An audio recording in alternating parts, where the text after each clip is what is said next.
we're starting to see the effects of the policies that are being done to change the world.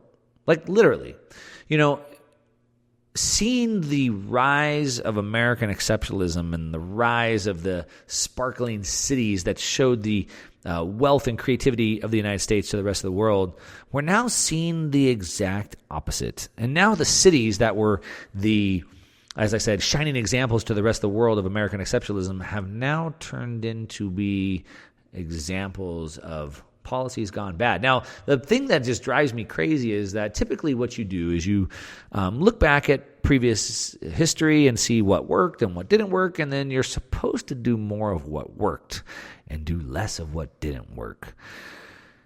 But it seems like the people making the laws and regulations are doing the exact opposite. Now, I'm typically one that tends to try to lean more towards stupidity than incompetence over evil. Maybe it's just me because I'd like to believe the best in people, but unfortunately that's just not the way it seems to work. We see that these big cities have been taken over by extremist district attorneys. One of their big plans is to not prosecute crimes. And the big problem with that is that no one is supposed to be above the law. You hear the Democrats talking about this with the prosecution of Donald Trump, which I don't really want to get into too much. But that is accurate. Nobody should be above the law. The law is supposed to apply to everybody equally. And the problem is that the law is applied arbitrarily. And so we have these cities that have become soft on crime. They want to defund the police and all these things. And we're now seeing the effects of those things. As a matter of fact, one of the best cities in the world, one of the most expensive cities in the entire world, San Francisco, has turned into, as Elon Musk labeled it this week, the city of the walking dead. Elon Musk said that the Silicon Valley looks at like a doom loop. So the situation in downtown San Francisco is, quote, extremely concerning. He said, quote, violent crime in San Francisco is horrific, and even if attackers are caught, they're often released immediately, end quote. And, of course, he tagged the district attorney there, Brooke Jenkins, in his tweet. Now, Brooke Jenkins took over, I believe it was Gascon that was there before him, which Gascon went to L.A. and is now doing the same thing in L.A. that happened to San Francisco. But we can see what these policies of being weak on crime have done. And it's destroyed one of the most beautiful cities. We saw, in contrast to this, down in El Salvador, President Bukele has been very, very tough on crime. And he's been taking a lot of flack for people all around the world because he's put a lot of people behind bars. And maybe a lot of these people haven't had their due process. But what he's done is he's taken away crime, and he's created an environment that people love to live in. Look, it doesn't matter if you're left or right, Republican, Democrat. It doesn't matter if you're a natural-born citizen or an immigrant. Most of the people that have come to the United States have come for opportunity, but they've also come because the countries they've come from are war-torn or violent. So you're either a Syrian refugee, or you've come from like Venezuela where the violence is so bad. Nobody wants to live in violence. Nobody wants to live in crime, and that's exactly what's happening. And it really boiled over this week where we saw tech executive Bob Lee. He's the founder of Cash App, one of the most popular, one of the fastest growing digital payment apps in the world. Bob Lee, the founder of Cash App, was found dead after an apparent stabbing in San Francisco. And they indicate no arrests have been made, and they're investigating, but they're probably not going to find anything. But San Francisco has been grappling with all of this type of crime, a massive uptick in crime as it's trying to bounce back from the pandemic. But you don't have to look any further than at the policies. Turns out, if you don't prosecute crimes, people tend to do more of them. And as a matter of fact, we can see in San Francisco just this year, we see an uptick of 20% increase in crime compared to the exact same time period in the previous year. In total, there were 56 homicides in San Francisco in 2022, which is the exact same amount of homicides the city saw in 2021, and we're already over that number. We're on pace to beat that number. And it's not just San Francisco. As a matter of fact, in New York, we're seeing the same thing. As a matter of fact, a study shows that 72% of New York City violent crime suspects are freed without bail. and they go on to commit even more crime. 47% of New York City suspects previously charged with felonies were rearrested for crimes, including more than 31% of whom were rearrested for felonies.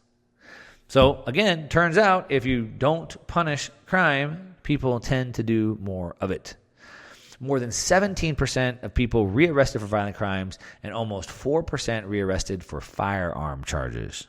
In all three categories, felonies, violent crimes, and firearm charges, felony suspects had a higher rate of rearrest after they were released without bail than those who were arrested and required to post bail before the new law went into effect. Surprise, surprise!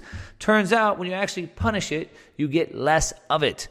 It's one of the reasons why I saw President Bukele. He was on Tucker Carlson a few months ago. And he said, hey, I'm from El Salvador. We're a third world country. We've been a very violent third world country. And some of these big cities in the United States, I don't even want to go to. And this is all, unfortunately, leading into the decline of, the United States and ultimately the decline of the global world order, which of course we talk about each and every week here, the decentralized revolution that we're going into. It turns out when you have these type of policies, things tend to break down. It turns out when you incentivize people to do things like this, you get more of it. I also saw a story this week. It was talking about if you guys remember, there was the protests that were happening in was it Waukesha, I believe, where Kyle Rittenhouse was being charged for defending the property. And some extreme person decided to drive their car through the crowd and injured like 60 people or something like that. Killed, I don't know, a dozen people, something like that. Don't quote me on the number. And they did that after being released with no bail on a previous violent crime. Now, the DA said, look, we knew when we put these laws into place, we knew that there would be people released that would go on to do more crimes. But how is that okay? It's not okay. But this is where we're at in the late stage of society. We see the breakdown in society. And I don't want to talk a whole lot about the Donald Trump situation, but that's a similar situation where we have the rule of law being used arbitrarily as opposed to unilaterally, right? You see, laws are supposed to be the same for everybody, and they're supposed to be set in stone. So I can set my life and plan my life based on those, and so can you. So, for example, if we were both playing basketball, the rules of basketball apply to us both equally. You may be taller or faster, I may be shorter or whatever, but it doesn't matter. I may have to play the game a little bit different, but the rules still apply to us, and the rules don't change.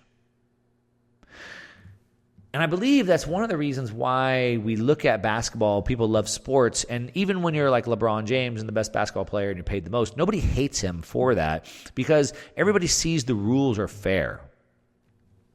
But in our society today, people look at the rich people with contempt. People look at these rich people with contempt because they see the rules as being unfair, because they are. You see, when you fertilize and water a lawn, the grass grows unevenly. The only way to get the grass to all be even is to cut it all down. And so that is exactly kind of where we're at right now. Rather than allowing people to prosper based off of uniform laws, it's being arbitrarily applied.